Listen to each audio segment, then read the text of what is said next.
জীবিকার তাগিদে প্রতিদিনের মতোই বগুড়ার ধনটে যমুনা নদী পাড়ি দিতে ছিলেন নারী শ্রমিক আঙ্গুরি খাতুন।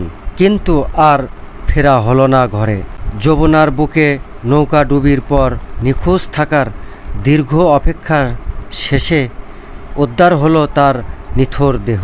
যে হাতে সংসারের স্বপ্ন বোনা হতো, আজ সেই হাত নিথর।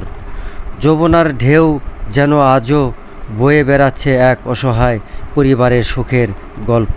আমার মা যে পরিস্থিতি ছিল, মনে হয় কেউ এই পরিস্থিতি থাকতি না। লাশ যে অবস্থাটা ছিল, লাশটা কই আছিল? লাশটা ছিল ওই সিরাজগঞ্জে, ওই পুলিশের কাজ? না না, নদীর মধ্যে। নদীর মধ্যে পাইছো তুমি? হ্যাঁ, এইভাবে উপর হয়ে আছিল। ওই জায়গাটার নাম কি? ওই জায়গাটার নাম কি ভাইয়া? সিরাজগঞ্জ ক্লাব। ওখানে কি কোনো পুলিশ সহায়তা করছে? না না, কেউ করে নাই আমাদের সহায়তা, আমরা নিজেরাই গেছি ভাই। মায়ের পাগলের মতন খুঁজেছি। রাতে আমাকে স্বপ্নে দেখাচ্ছে মা আমি ভাসতেছি নদীর মধ্যে। আমি এই সকালেই বাইর হয়েছি। সকালেই বাইর হইয়া একজন খবর দিল, এক জেলে খবর দিল, বলল একটা লাশ দেখতে পাইছি, মহিলা মানুষই।